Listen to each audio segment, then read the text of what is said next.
Hello, my beauties. I feel like it's been ages since I came on here and had a little chit chat with you guys. I just been so busy, you guys. With me, in 3/4 of a mile, turn left onto South Lincoln Street. You know how life goes. Just being a mom, a wife, working and school. I just been so busy, so I haven't been able to just come up here and just chit chat. And at the next stop sign, turn left. But I want to make sure I'm on my way now to pick up my mom because I'm going on a lunch date with my mom. She's off today, so spend some time with my mommy because I am a mommy's girl at heart. No matter how old I get, I am a mommy's girl. My mom is not. At the stop sign, turn left onto South Lincoln Street. Spend as much time as I can with her while she's still here. You know how a lot of times some people don't call their mothers or call their parents or check vice versa. Some parents don't call their children and check up on their children. And then when people leave this earth, then, people want to holler and cry, but it's too late when the person's gone. In 1.4 miles, turn right onto Salem Church Road. While they're here. But anyway, I wanted to come up here and just give my little 2 cents and my little opinion on Huntsville of Alabama's reunion. First of all, I thought everyone looked nice. I loved everyone's outfits. Tisha, Melanie. In 1 mile, turn right onto Salem Church Road. Nice as well.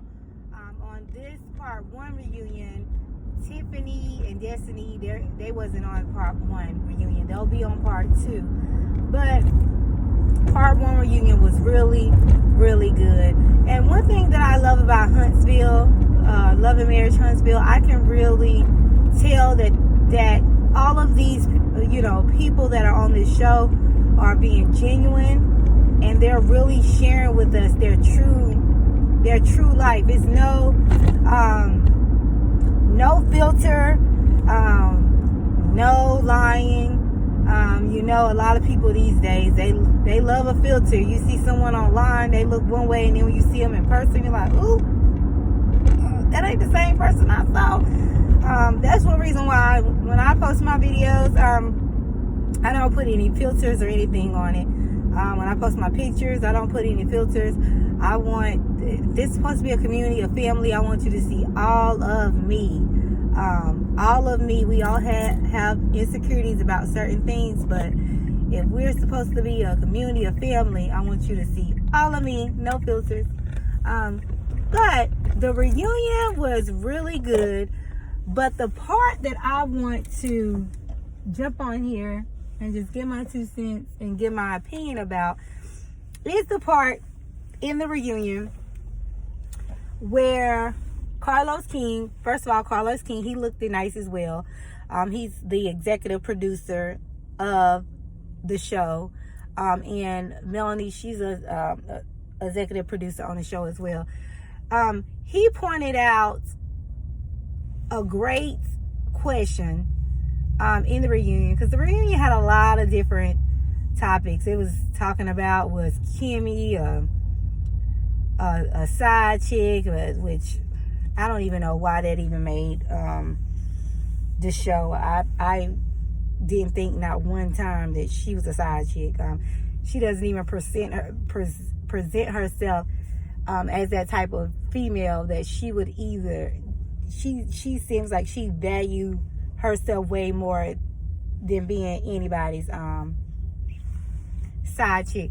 But the part in the reunion where Carlos King pointed out that in the midst of a pandemic, Martell was leaving the house, leaving his wife, leaving his kids in the midst of a global pandemic when none of us knew really what COVID-19 was, where it came from, what damage it was going to cause, when so many people were dying and we didn't have an explanation as to why. or before there was a vaccine. Now they're coming out with a pill soon. Before it was anything, he was going out to see this female. And my personal opinion is, I don't think any man will risk his life, risk his family life for anybody that they didn't love. I think like this man was actually in love with this woman. And my question to you guys is, could you stay with a man if you know that his heart is with someone else just because you have children with them? Could you still stay with them just because of the sake of the kids? I know people personally in my family who have stayed in marriages where their husband, significant other, cheated on them, committed adultery. There even was some people in my family who stayed with people who had outside kids outside of the marriage. To each his own. Certain things I may put up with my husband that the next woman may not put up, but it was just certain things that I just don't think that I could put up with. When it comes with a child, I think that takes a very strong person to stay with someone who has a child outside the marriage, because that child did not ask to be here.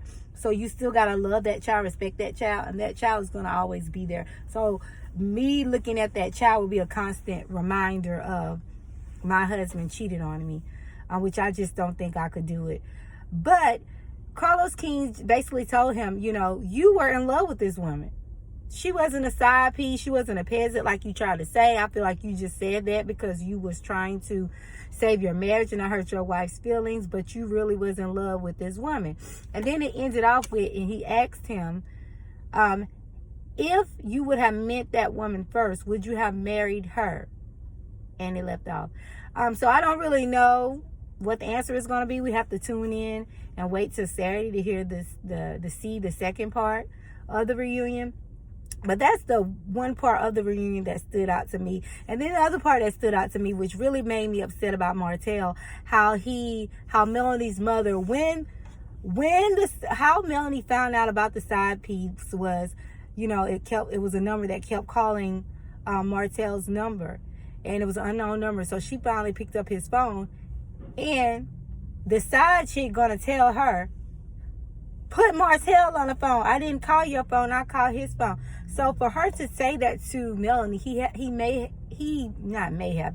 must have made her feel content, made her feel like she was something special.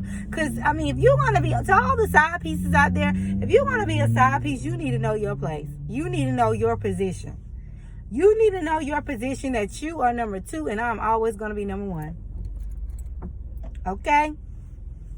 So for her to have the audacity to call that woman phone and to say what she said, he must have made her feel like she was that special, that she had that type of authority where she could do that.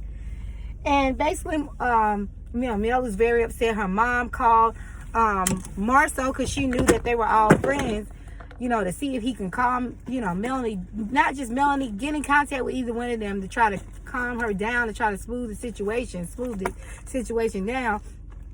And so he did his part as a friend. They met each other in the Chick-fil-A parking lot, and they was just talking, and he said, let's just go somewhere for drinks, let's calm down, because she was upset. I can imagine if another female called my husband's phone and I answer and she say, put blah blah on the phone. Oh, whew. It's gonna be trouble.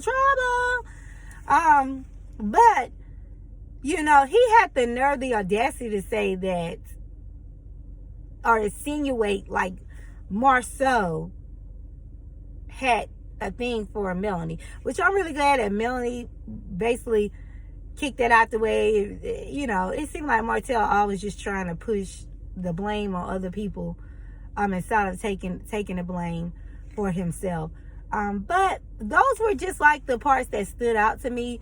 Go and watch it. If you have Hulu and different stream services, you can still see it. You can even see it on YouTube as well. It's on YouTube as well for those of you who don't have cable. But it's on OWN. So tune in to OWN. this Saturday at 8 p.m. Eastern Standard Time. Part 2 will be on there. But it was really good. But I just wanted to just come on here and just chit chat with you guys for a second, because I didn't speak to you in a while because I've been so busy.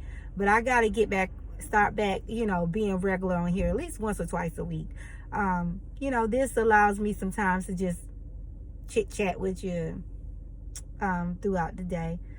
But I just want to just say hey to my beauties, and if no one's told you today, I love you and hope you have a wonderful, wonderful Wednesday, and know that I love you, but God always loves you first. Bye, beauties.